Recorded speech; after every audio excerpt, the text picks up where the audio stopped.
Hello guys, কেমন আছেন সবাই?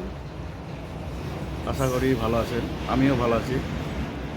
তো এইখানে আমার একটা ভিডিওতে একটা ভাই কমেন্ট করেছে যে বুডান নিউমোনিয়া হলে কী করণীয়, কী করতে লাগবে। তো এই ভিডিওর মধ্যে অনেকটাই বলা আছে, হয়তো ভাইজান বুঝতে পারেননি তো আমি রিপিট আর একটা ভিডিও আমি বানাচ্ছি, যেখানে বুডান নিউমোনিয়া হলে কী করণীয় বা কী করতে লাগবে বা সলিউশন কী, হ্যাঁ, কী করে বুড়া নিউমোনিয়া থেকে বাঁচতে লাগবে, টোটালি বিস্তারিত এই ভিডিওর মাধ্যমে বলা হবে। তো ভিডিওটি স্কিপ করে চলে যাবেন না কেউ।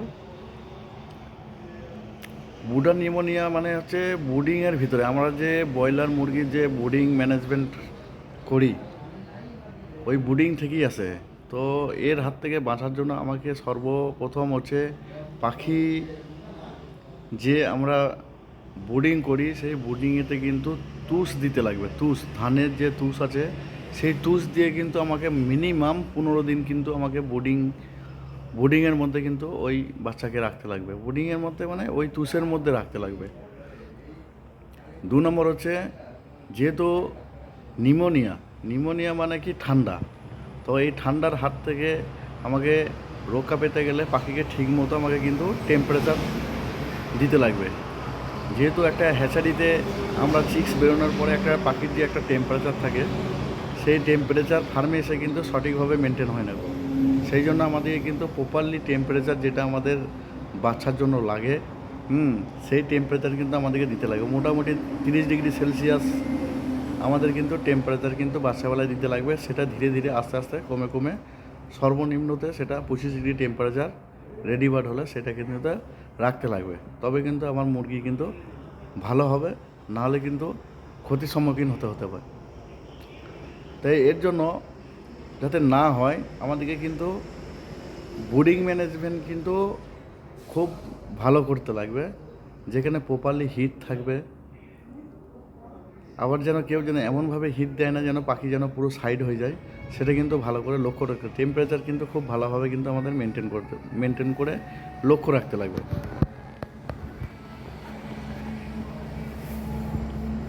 তো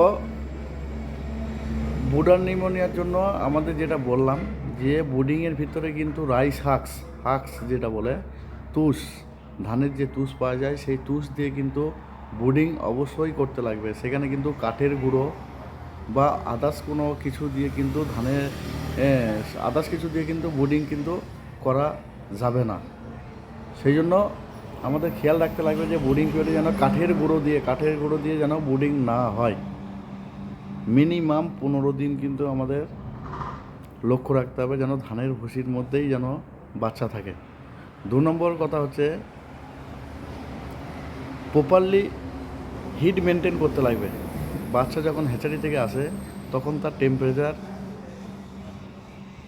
যে টেম্পারেচার থাকে, আমরা ফার্মে এসে কিন্তু সেই টেম্পারেচারই কিন্তু আমাদেরকে চেষ্টা করতে হবে সেই টেম্পারেচার মেনটেন করার জন্য। 2 নম্বর গেল। 3 নম্বর হচ্ছে,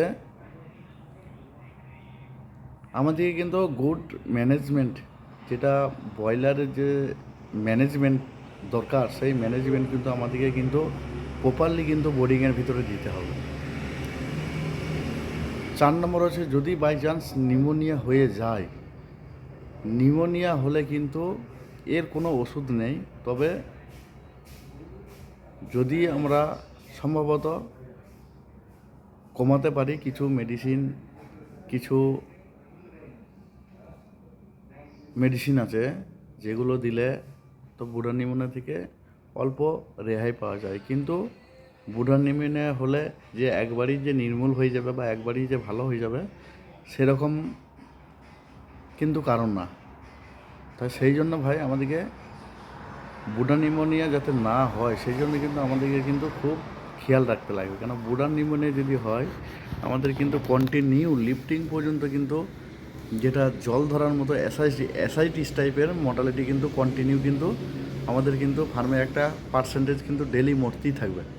তো আমরা প্রথমে কি করব, যদি বাই চান্স নিউমোনিয়া দেখতে পাই বা চিক্স যদি মনে হচ্ছে যে হাঁ করে নিঃশ্বাস নিচ্ছে, সেই ক্ষেত্রে কিন্তু আমরা প্রথমেই ইউজ করব 1 ক্যান ট্যাবলেট 50 কেজি বডি ওয়েটে 1 পিস।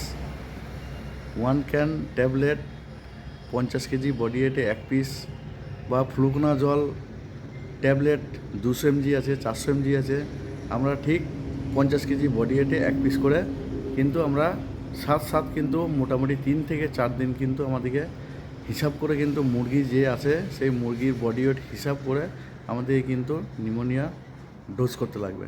2 নম্বর হচ্ছে কপার সালফেট। কপার সালফেট আছে, কপার সালফেট কিন্তু আমাদেরকে লিটারে 1 গ্রাম করে জলের সাথে খাওয়াতে লাগবে। যে জল দিব 3 ঘন্টা বা 4 ঘন্টার জলে কপার সালফেট লিটারে 1 গ্রাম করে খাওয়াতে লাগবে।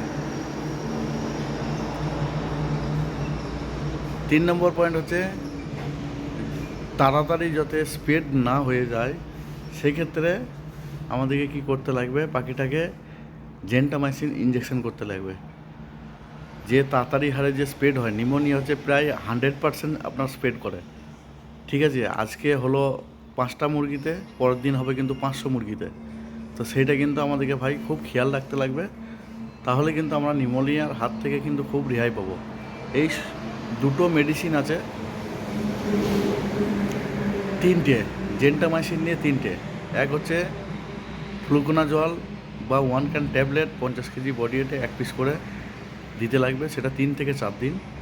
2 নম্বর হচ্ছে আমাদেরকে কপার সালফেট জলের সাথে বা পানির সাথে আমাদেরকে লিটারে 1 গ্রাম করে 3 থেকে 4 দিন খাওয়াতে লাগবে।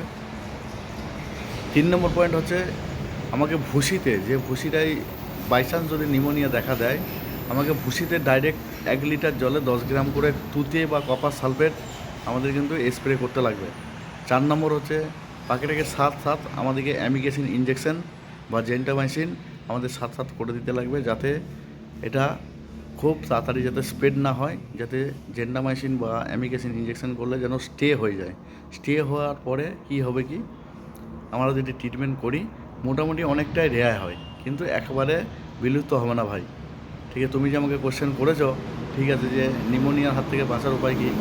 নিউমোনিয়া একবার লেগে গেলে কিন্তু আপনার কিন্তু পুরো লটটাই কিন্তু খারাপ হয়ে যাবে। সেই জন্য যাতে নিউমোনিয়া না হয় আমাদেরকে বোর্ডিংয়ে কিন্তু খুব ভালো করে কিন্তু ধ্যান দিতে লাগবে। তো বস, ভিডিওটা যদি ভালো লাগে তো লাইক শেয়ার কমেন্ট করবেন, এবং আমার চ্যানেল যদি নতুন হয়ে থাকে আমার চ্যানেলটি সাবস্ক্রাইব করে আমার পাশে থাকবেন।